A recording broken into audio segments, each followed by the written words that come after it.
My name is Bruno, and I teach media and film here at Cuyahoga Community College, and I would like to welcome all of you to this meeting. I would like to thank Tri-C for organizing this, Dean Paul Cox, Joe's mother, Terry J. Patton, Ken Freeman, and everyone from Circle of Confusion Management Company, Coco Hilton, Stacy Souther, Christine Broca, Madeline Shepard, and all of you guys, our students who actually submitted very interesting questions for our guest today.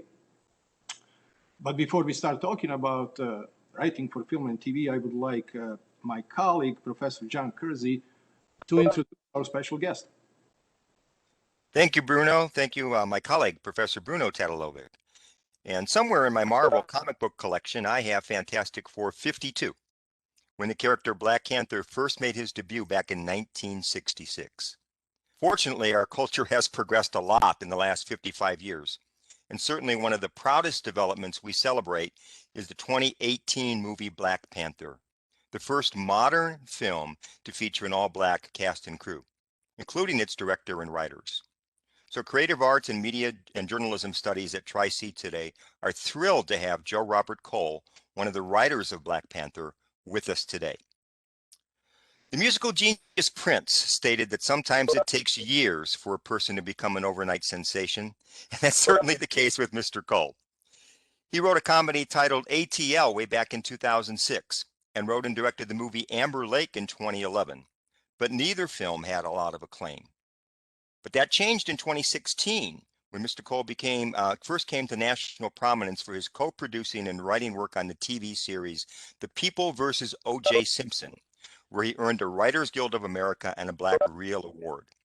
While working on The People vs. O.J., Mr. Cole accepted an invitation to join the Marvel Studios group as a writer, and that eventually led to his writing for the movie Black Panther. There's more, but in the interest of time, I'm going to shut up and let Joe Robert Cole begin with a few remarks to our students today. Thank you for being here today. Well, thank you for the great introduction. I'm extremely happy to be here and to talk to you guys. I know you got a bunch of questions, so I'm happy to just kind of jump right into those and get after it. Sure. Before we start, I would just like to ask all of our guests who are listening to this conversation to leave their mics on mute or to mute their mics so we can have only Joe and us asking questions so we don't have any interruptions. And the very first question that comes to my mind is, at what age did you realize that you wanted to become a writer for film and TV? At what age did you write your first very short, maybe script and said to yourself, oh my God, this is something really cool. I really want to do this? It's about halfway through my freshman year at college. That's when I discovered that I said to myself, I think I want to tell stories. I think I want to be a filmmaker. And so I went out and got a screenplay book from a bookstore. Sid Field's screenplay, and I just started writing and haven't stopped. And somewhere I read that you said that moving around a lot as a child prepared you to be a writer. Can you tell us more? Yeah, it's true. Because I moved so much as a kid, I never kind of fit anywhere totally. Because I wasn't in one place long enough, and that allowed me to. But what it allowed me to do, I guess I should say, is it allowed me to meet lots of different people, and to be able to fit in everywhere, and to kind of see the humanity of lots of different types of people. And when you're writing story, at least for me, kind of empathy and humanity is underneath everything, and so. It gave me the ability to be able to navigate lots of different spaces, to be able to see the humanity in lots of different people, and then to represent them in my work. And so I think in that way it was extremely helpful. Also, being an only child, I had to have a creative imagination because oftentimes I didn't have like the best friend you grow up with, that sort of thing. So yeah. I read on Wikipedia, it says that in 2006, you were a writer for the movie ATL, but you were not credited for some reason. Can you tell us more about that? Yeah, it's the way one of the ways that the film business works is you'll say you write a script and then it needs a little bit of work, and they'll hire someone to do work on it. And so I was the last writer on that. I did a significant amount of work on it, but at that time, what happens is the Writers Guild will arbitrate who gets credit, and at that time it was a different standard than it is today. And so today, I would have gotten the credit because it's a 1/3, but then it was like 1/2, and so it's the basic rules. And so sometimes people who write on things, they'll put uncredited on there. I don't necessarily like, they know what I did on it, and I'm proud of the movie, and it's fine. That's true. Well, in 2011, you wrote and directed your independent feature film Amber Lake, and it's interesting because in that movie we see an actress called McKenna Melvin, and when I was a grad student at Chapman University in Orange County, she was in one of the short student films that I was working on. So we actually worked with the same person. Yeah. So back to Amber Lake, and then in 2020, you directed and wrote All Day and a Night, a really powerful urban drama. I just saw it yesterday on Netflix, actually. Are there any obstacles to doing both roles, being a writer and director at the same time? I mean, I know there is a lot more responsibility, but you also have a lot more creative control. Can you talk more about that experience of being a writer and director at the same time? Sure. It's interesting because those two films were different.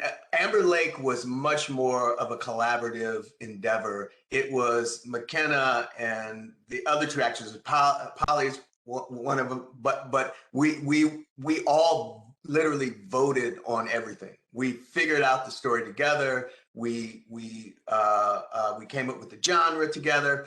Then I did a beat sheet of just what the scenes would be, and then they improv'd all of those scenes, and I literally wrote the script from an improv. And so it was a much more collaborative process. That entire it was a group of us who just all really wanted to make a movie together, and so it was a very experimental process. It was very unconventional, and we shot the whole thing in 12 days or something like that. And so it was a very much like almost like a student film project in a way.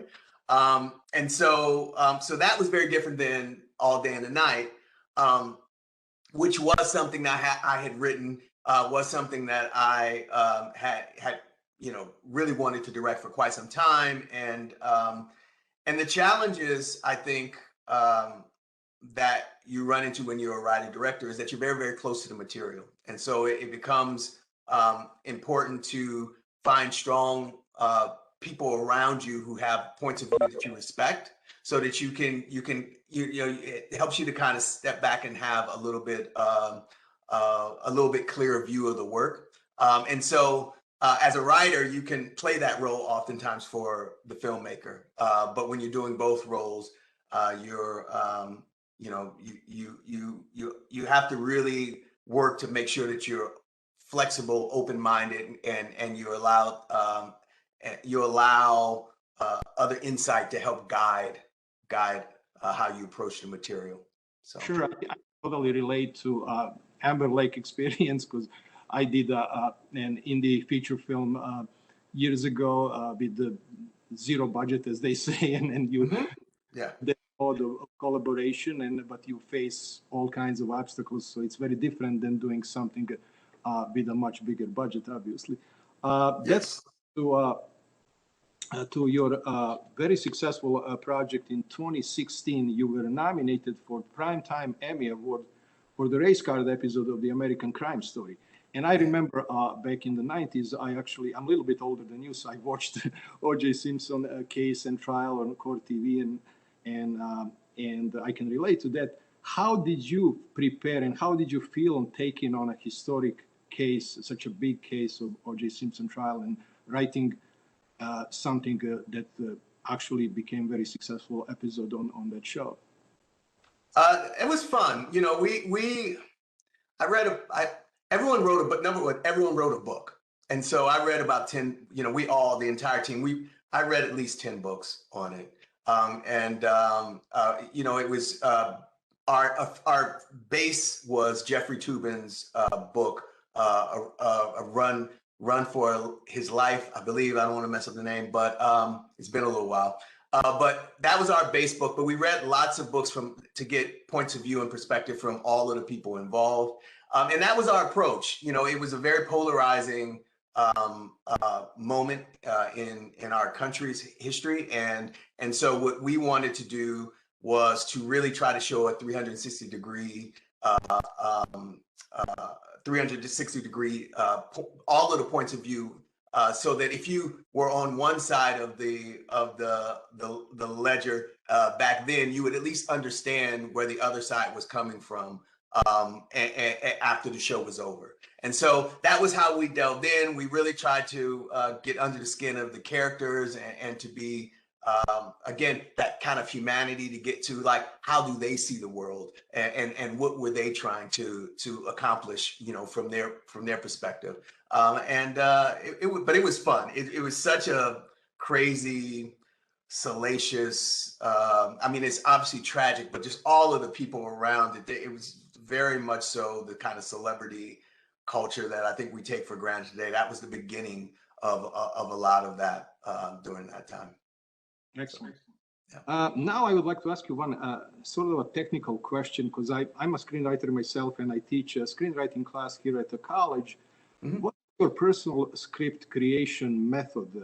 So let's say you have an initial idea and you have a log line and maybe a short synopsis, you know what the story is going to be about. Do you write a treatment or an outline? How do you approach the entire process before you sit down and actually start typing actual pages of the script? Well, it depends on the project. You know, if it's just for me, if it's just for me, a lot of times I'll do a beat sheet. One thing I try to do is I try to track my character's journey. And so I'll do, you know, you start with like these tent poles of where do they begin, where do they end. Obviously the furthest distance from the beginning to the end, you know, is the, you know, the further they go, the better the journey generally. And then you try to find those markers along that journey that turn them and possibly turn the story. So you get a sense of where your character's going. And then I do a similar thing for plot and just kind of story arc. But I do it in very simple kind of like beat. And sometimes I'll do cards on a board and kind of work them around and shift things around. And then I just write it from whatever that list of scenes are. Sometimes when you're working for you know, particular companies, there's certain things that some companies like a treatment.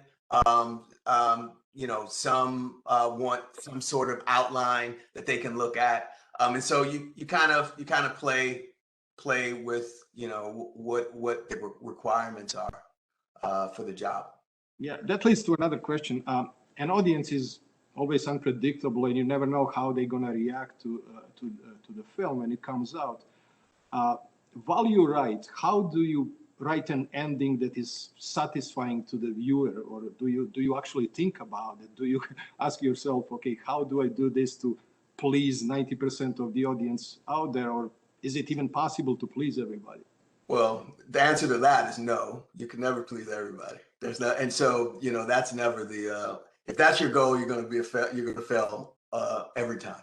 But what I would say is there's something.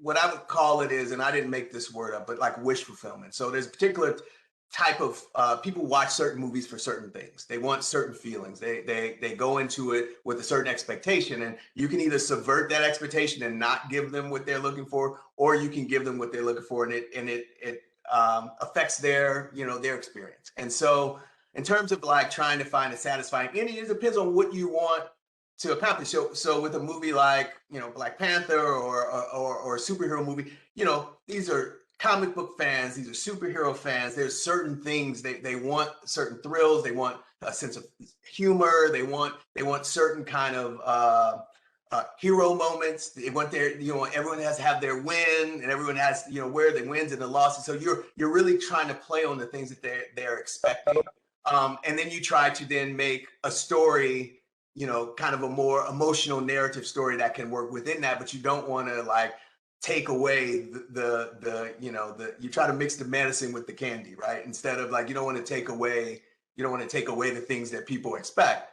I think, I can use example with my film All Day and the Night. I purposely subverted expectation by making my protagonist very much not heroic at the beginning of the movie. I'll just say it that way. And then working to find a way to have the audience find empathy for a character that they had a hard time having empathy for at the beginning. And that was by choice. Generally, movies that work in that kind of urban genre start with a character who is more likable and who gets pulled into trouble, and then everything, there's some tragic ending and you feel sorry for the person for the circumstance. So I specifically try to subvert expectation.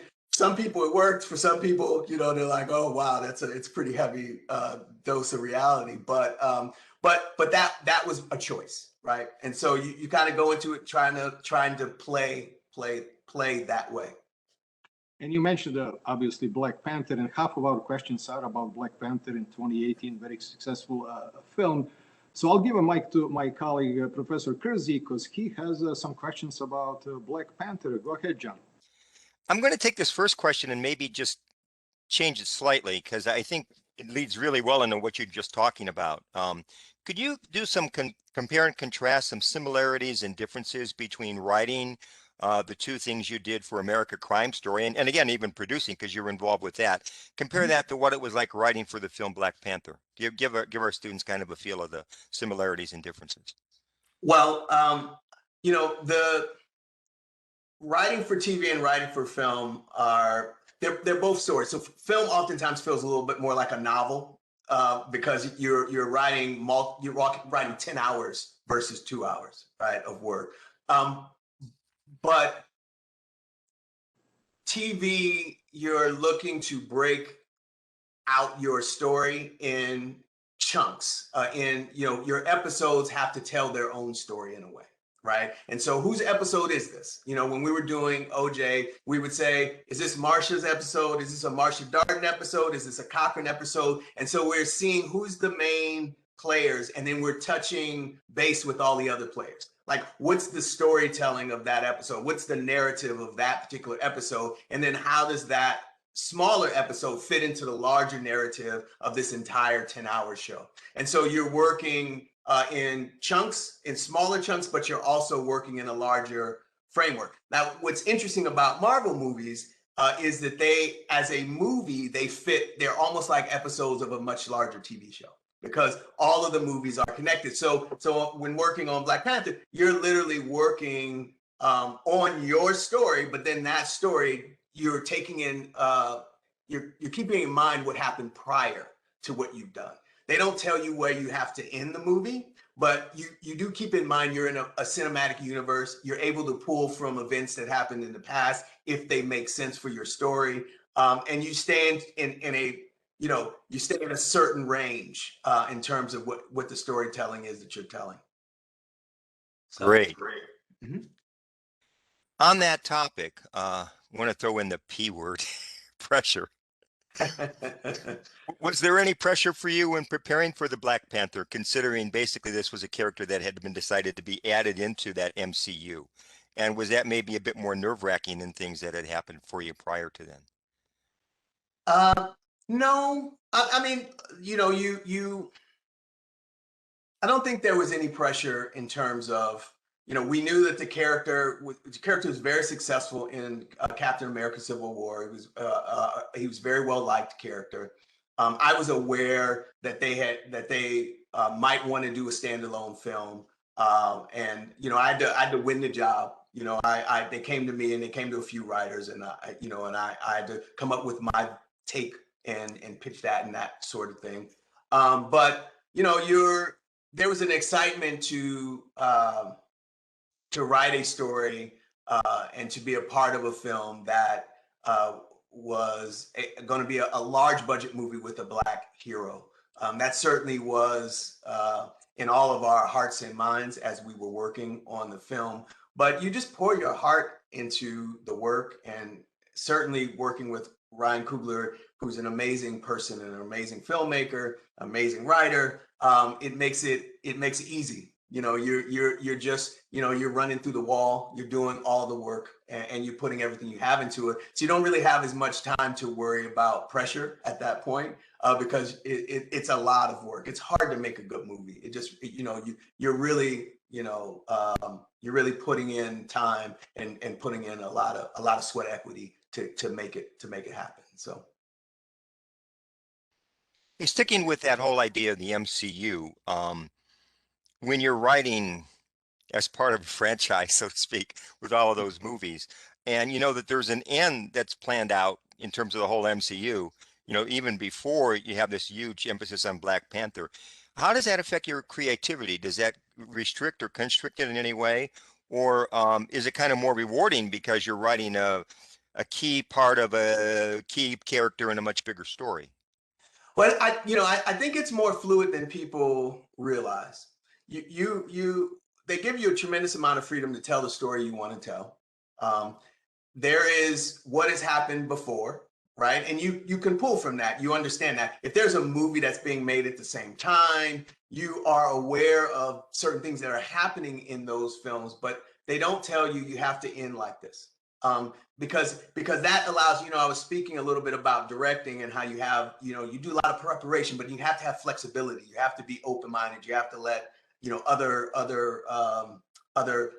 perspectives be a part of your calculus as you're working. And I think Marvel does a wonderful job of doing the same thing, so that there isn't, you know, they have some markers and ideas of things that they want to do, but those are fluid. And if a better idea comes up for what should come next, then why don't we do the better idea? And so it's not a rigid kind of, you have to do this to end here. And that's why the films all have their own tone and feel, and they kind of blend in a much looser way. It doesn't feel so formulaic in terms of entire MCU. So yeah, there's a little more freedom. So, you know, and sometimes I don't even know, or we don't even know all of what's happening in other movies. You find out along the way. You're like, oh, is that what you guys are doing in your movie? Is that what I remember running into the writers of Ant-Man at a certain point when I was doing Black Panther. I'm like, what are you guys doing? And you're not really supposed to tell, so you don't really know what everybody's doing in a certain sense. So it's fun too. So yeah. I know I can relate. I had no idea how Guardians of the Galaxy was going to hook into all of this. You know, by the time we saw Black Panther, it was a bit more apparent. Yeah. Hey, when we talk about this screenplay, I think the thing that really grabbed the world's attention with Black Panther, and I'm not discounting Civil War and some of the things, but in Black Panther, we have a proud, cool superhero for every race, and he just happens to be a Black, you know, and I think that's just like a double plus in my mind. Can you compare that to anybody like in your upbringing? Did you have a role model, or is there somebody in the movie world or in the fictional world that might have been like a basis or a concept in terms of how you brought Black Panther to life in your writing? I think the character in the comics, we leaned into, you know, Christopher Priest. There's been multiple runs of the comic, right? And so we leaned into what the character was in Christopher Priest's run, Reggie Hudlin's run, Ta-Nehisi Coates' run. So we used the canon as some of our as our basis to kind of you know, wrap our heads around the character. But then we took, I think, in terms of crafting our story, we took our experiences in life and we just tried to formulate a hero who isn't, number one, in the comics, T'Challa's perfect, and no person is perfect. He's good at everything. He's smart. He's rich, you know, and you know that's not the most interesting character. So how do you find ways of, you know, making this kind of heroic person feel a little more human. And one way we approached that was to talk about the flaws of Wakanda as a nation. And so a lot of what the story is about is how he's fixing, how he's working to change some of the issues that the Wakanda as a nation has had in the past, and his legacy and his father. And so we really tried to humanize him while maintaining that kind of the heroic nature of who he is in the canon, in the comic books. And so I think that was our approach more than it was, oh, I remember this particular person in my life, or Ryan saying someone in his life. I think we just drew from a lot of our experiences just in general, the humanity of our experiences, and tried to imbue them into a lot of the different characters in the movie. Mm-hmm. You did a good job. Thank you. Can you get him? Can you get T'Challa to run for president? He'd have my vote. Hey, in Black Panther, how do you write about an area where it's different than where you live? I mean, you're making up a fictional universe, and again, it existed in the comics, as you said, in the run, but still make it feel so genuine and so real, especially in that movie. I mean, you feel like you're right there. You know, how do you accomplish that? Well, that's a group effort. You know, Hannah was our production designer, and she and Ruth, who's our costume designer, you know, they did a tremendous amount of research and we looking into African cultures and different civilizations, the different nations, different tribes, and we tried to base our Wakanda on inspiration from the diaspora there. And then, you know, using that, how do you then take that basis and then extrapolate it out into a world that is technologically advanced and that hasn't been affected or touched by the Western world. And so that allowed us to have quite a bit of freedom, because we were able to say, okay, here's this country that the rest of the world doesn't know about, and that isn't bound by the rules outside of that nation. So it allowed us to kind of play and be really creative, but have that foundation of working from, you know, the kind of authenticity of specific tribes. And then we had some cultural consultants and things like that helped us to stay in line. But Hannah made an incredible Bible with the entire history of the country that she made up and that we used as our basis. When I wanted to know something, I would look in and say, well, who? Okay, that was, you know, and you're able to kind of really craft your story from a place of a kind of rich history.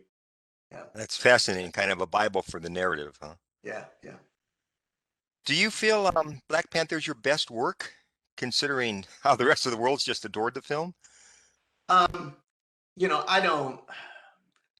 I'm proud of, you know, I try to put my heart in everything I do. I try to work as hard as I can at what I do. And so I'm proud of everything I do. I think for me, if I've tried my best, if I've, you know, laid it out there, some people are going to like stuff, some people aren't. No one's going to like everything. And so I try not to get too wrapped up in how, you know, everyone wants to feel good. Everyone wants somebody to say they like what they do. That's human, but I try not to get too wrapped up in that. So I don't have something that I'm more proud of than anything else. You know, I'm proud of the first script that I wrote that nobody will ever see because it's horrible. You know what I mean? Like you know, but I'm proud that I got through it. You know, it's 120 pages of a script. It's an undertaking. And so you take each step, you know, for me. So, yeah. And for every journey, there is a first step. Yeah. Let me go to maybe the most recent step you're on. And again, without betraying anything, please. Okay. How does writing the sequel to Black Panther, which I said obviously after what happens to the world in Endgame, differ from the first one? Well, you know, I think it's been a journey. Obviously, with Chadwick passing away, we were in the process. We were writing when he passed away a version where he was the main character, and so we that obviously changed our calculus, and we had to reimagine the story and take some time to do that. And you know, Ryan to wrap his head around the narrative he wanted to tell, and for us to kind of recraft that. And I'm still, I got off of a story meeting to get on here, so we're still working through it. But I would say, just in terms of the larger MCU, the blip happened. So people vanished for 5 years, and people are back, and you're now have the Disney Plus of it all. So you have TV shows with characters that are overlapping with the features now. And so for what's different is you're calculating the world is broader, the universe is broader now, and you not only have other things to pull from, but you also are calculating. You're calculating in that capacity in a different way. I think another thing that is different, obviously, with the success of the first film, this film is bigger, and so it's a big movie, and so there's a lot of, the playground is, the sandbox wasn't small on the first one, but the sandbox is really big on this one, and so that's exciting. And there's a lot of things that we can play with and do. And there's a lot of characters that I was excited to see. We had a lot of characters in the first film. There's a lot of characters I'm excited to see where we're taking those arcs. So you have the arc over the first film. Well, where do they go from there? What do we want to do with that character? And so that's been exciting too. Joe, how long it takes to write a script? I know, because I write scripts, and I know it takes a long time, but the students might be curious, especially when you write something very complex, like, for example, the one you are working on right now. How long it takes from the initial, let's say, plan or outline or anything you first put on the paper till the completed final draft? How many months or even years? Yeah, the writing process is interesting, because you could spend 3 weeks and put a whole script down. Does it mean it's good? I don't know. I think when you get a job, they generally give you 3 months for a draft, right? That's a standard amount. But the real story is made in the rewriting. For a movie like Panther, we're on draft 5 or something like that. And so what that means is, you have an outline, you work out what the story is going to be, you write a first pass of what that is, then you're getting notes from each other, from executives, from trusted creative minds and stuff like that, and you're honing it, and you continue to hone it, and then you find what it is, and then you get into the honing the minutia. Then you're starting to work through, is this the best piece of dialogue for this spot? Do we have alternates? How do to make that's when I said it's hard. It's a battle of attrition. It's not, oh, I wrote this thing and there it is. It's how do you make a great story? Is like you keep working at it, you keep crafting, and then once you're shooting it, then you bring in other creatives, your actors. What are their thoughts on the lines? What happens in a rehearsal? Do you find a better line? Is there emotional threads that you didn't know were there that all of a sudden you find when you're working with actors? So it's a much longer process than I think people may have in their head. And but it's fruitful. If you dig in there and you go for it, oftentimes something really, really special can come out. Yeah, so that's I hope that's a fair answer to that. Sure. Another interesting question from a student. When you're writing, do you listen to music that is specific to what you're writing about? And does that music help you see your vision if you listen to the music? That's that is a really good question, because I don't know about other writers, but I always write to music. And what I do is I find a piece of score from another movie soundtrack that emotionally makes me feel what my scene should make me feel. And so, because I think music is a very emotional medium, right? And so it puts you in a certain mood. And so if I'm doing like action sequences, I'm pulling like the score from action sequences in other movies, and I'm writing, listening to these score pieces. Or if it's an emotional scene, a breakup scene, I'm finding a scene from a different movie that has that emotional resonance, and then it puts me in the mood. So when I'm writing, I'm feeling what I want to feel in the scene. So that's a great question. I don't know how many writers do that, but I do. I always write to music. I do that because I find it distracting. I have to have complete silence. But I guess if it works for you, that's fantastic. It puts you in completely different dimension, I guess, and you become one of those characters, maybe. Yeah. How do you imagine what the characters look like? And do you make any notes about it, or you just keep it in your head? And how do you paint these characters?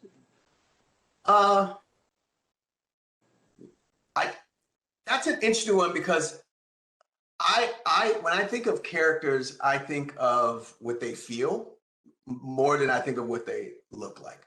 I think the best storytelling has the best characters, right? And so it's in a Marvel movie, one of the reasons that I think they're successful, and this is from my point of view, is that you care about those characters, and so when they're in jeopardy, you actually are feeling the jeopardy. And if you didn't care about the characters, if you couldn't grab onto the humanity of those characters, if they weren't funny, if you weren't like, you didn't buy into them, then who cares if they're going to jump off a cliff? And so I in terms of like what someone might look like, or the type of character it is, it's more like, who are they emotionally? What journey do I want to take them on? What profession or what world am I interested in? Is it science? Okay, they'll be a scientist. All right, what kind of scientist do I want to tell a story about? Is it about someone who is, an orphan, or about someone who's and then you just start to kind of craft from that. But I usually start more with other factors than I do in that regard. Here's another interesting question. What is an episode of a show or a scene in any movie that you previously wrote that you wish you can go back and maybe change a little bit after you've seen it on the big screen? Or if you don't have any, what is one that you are most proud of? Most proud scene in any movie that you wrote? I don't know. I probably could go back and nitpick everything I've ever done apart if I watch it. So I try not to do that. I can take up the whole time and go, this is not right. That's right. But I'll say one scene that I'm very proud of, and that let me say this: I'm proud of all of the work that I've done. I mean, I feel very fortunate to have had the opportunities that I've had, and I'm proud of what I've done. But if I'm going to pull out a scene, which what came to mind when you asked that, in Black Panther, we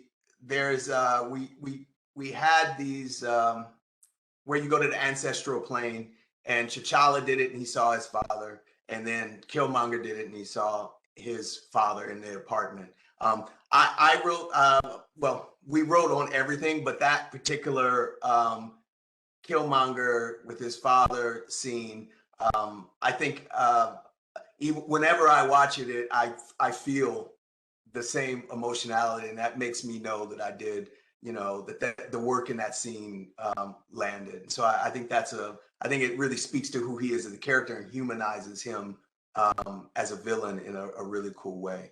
And again, it's all a soup. Me and Ryan, we write over each other. It's not one person doing anything, and you get ideas from all over. And so, including from Michael and the act, like everything. So it's not just me, for sure. Yeah. Do you ever get a writer's block, and how do you deal with it? Is there some moment or a day in a week that you just can't sit down and write? I'm sure you have a tight schedule, and how many hours you write a day? And do you ever get I'm a little kooky in the sense that I write a lot of hours. I I can sit and write for 18 hours or more, like on a long-term basis. So I work on multiple projects at once. I don't get writer's block, and this is how I explain why I say that. If a scene isn't working, I just sit here and I keep trying. It's literally I'll just keep working and keep reading, and it's a matter of resiliency. Like I just keep going, and then eventually I crack it. If I'm really tired of a particular piece of, like if I'm like, okay, I've gone over this scene so many times and it's still not working, then I'll just do a different scene and then go back to it after 10 minutes or 15 minutes. But it's never kind of like, oh, I can't think of anything, or I can't, because the fact of the matter is a lot of times when people say they have writer's block, an idea will come to their head and I feel like they just don't want to try it. They're like, oh, that's not good. Oh, that's not good. But if you just put it down, it may spark something else in you the next time you read over the thing that you thought wasn't going to work, that gives you the real idea that cracks it. So I just keep going. So.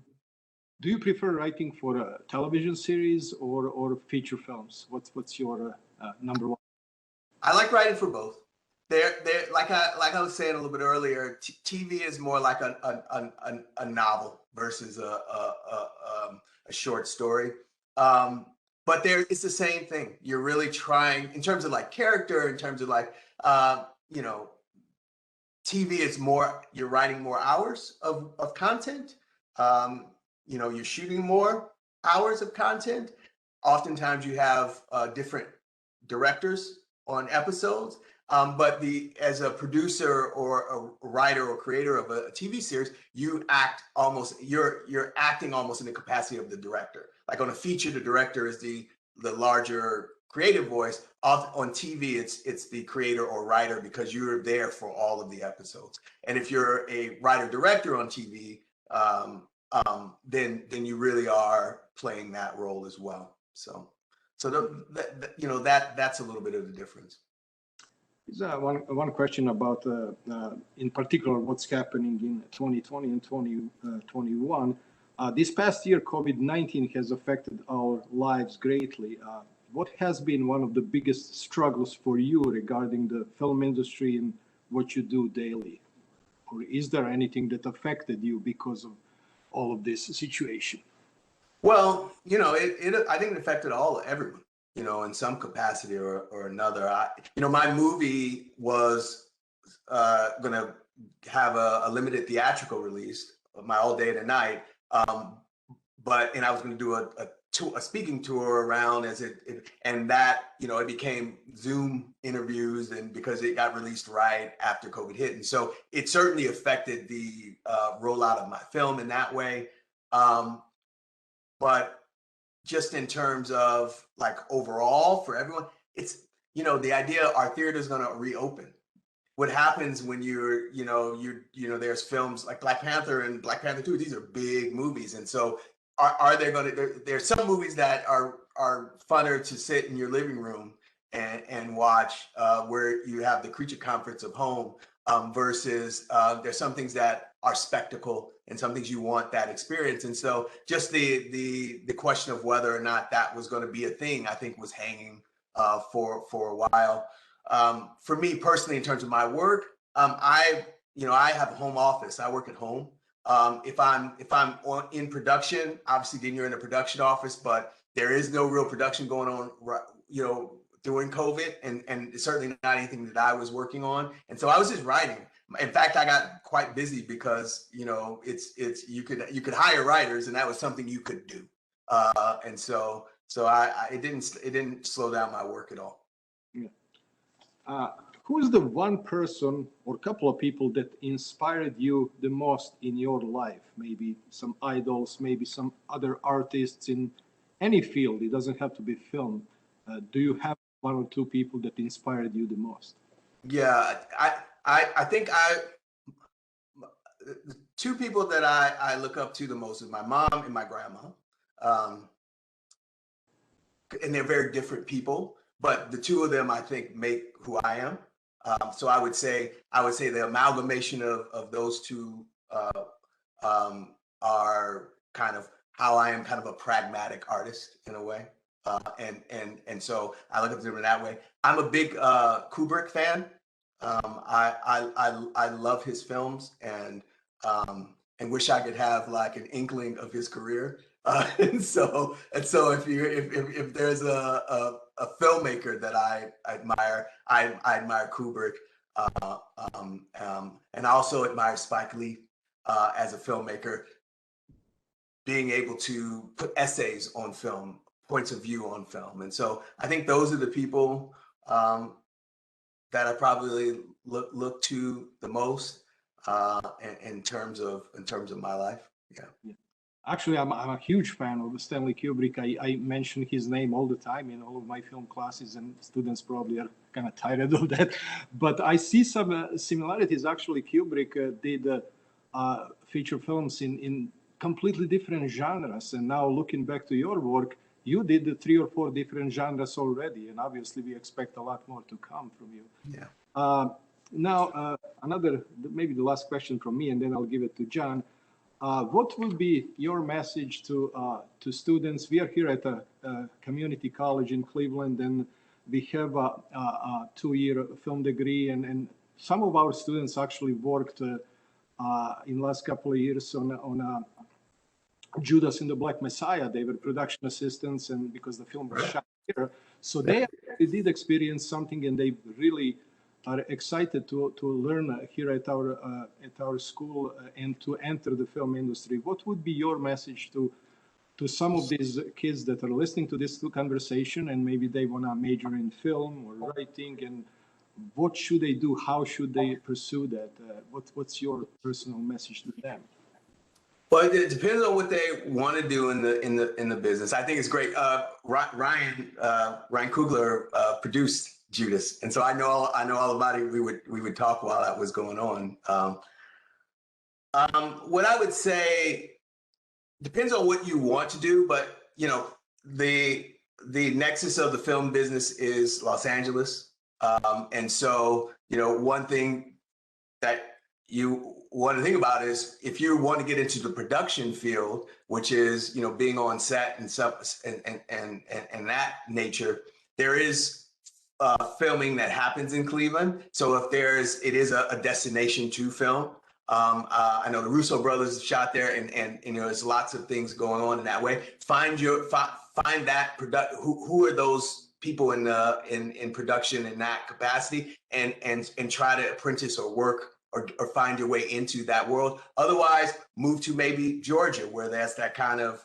They also have a robust film community. Austin does, or Los Angeles, and perhaps New York, although filming in New York is much more limited than I think it used to be.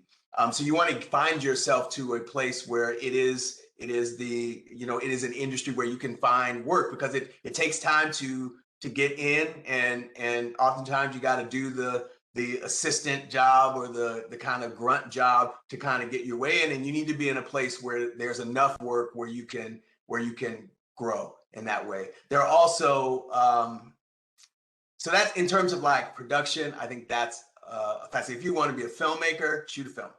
Like you can do it on your phone. Like watch all your favorite movies, steal from the best. Try to look and see how stories are being told. What does a great scene mean? Obviously you're working and getting the degree, but like do the work and film something. Try it out. You'll screw up a bunch, and then from each time you fall, you get up and you learn where the tripping points are, and you just get better. And so I think I would take that precedent. If you want to be a writer, the same thing. Start to write. When I wanted to be a writer, I went to Berkeley. It is not a film school. There was not a film program in that capacity. I wanted to write, so I went and got a book. I went and got a screenplay book, and I just started writing. And so, being able to just do it is a big part of the film industry, because lots of people want to be in it, and generally no one is trying to like go, oh, I'm gonna pull you up and do this. They're like, if you want to do it, then you show it by doing. And it's a very much kind of that kind of thing. So you got to be a self-starter. and don't think because the first thing you do isn't, Citizen Kane. Don't think that all of a sudden that means that you're destined for failure, because that's just not the case. You have to fail a whole bunch before you're successful, and that failure is just called learning. Mhm. It's just called growth. So That's a great message, Joe. Thank you. And I'll give mic to Professor Kersey. Maybe he's got a couple of more questions and he can finish our conversation. John. Thank you, Professor Tadalovic. I only have one last question, and it's kind of a spin-off, pun fully intended, from a previous answer that you had given to us, Mr. Cole. You talked a little bit about Disney, and now it's kind of pensioned to spin off little film shorts and TV and things like that. Is there a possibility we might see something in the future, a creative project about the history of Wakanda, the country, or the family tree of T'Challa, or something like that in the future?